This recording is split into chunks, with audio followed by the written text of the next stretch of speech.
ಲೇ ಬಟ್ಟೆ ತವ ಯಾರಲ್ಲ ನೀವು? ಸ್ನೇಹಿತರು ಸ್ನೇಹಿತರು ಸ್ನೇಹಿತರು ಸ್ನೇಹಿತರು ಇಲ್ದೋರು ವೇಸ್ಟ್ ಗುರು.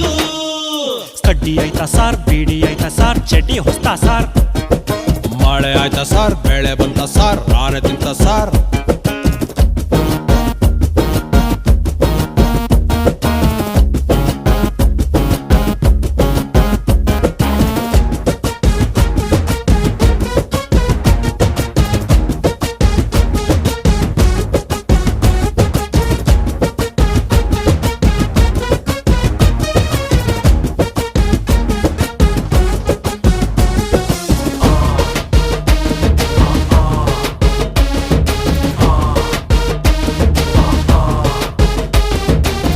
ಸಣ್ಣಗಿರೋರು ದಪ್ಪಾಗಿ ಸಾರ್, ದಪ್ಪಗಿರೋರು ಸ್ವಲ್ಪ ಸಣ್ಣಾಗಿ ಸಾರ್.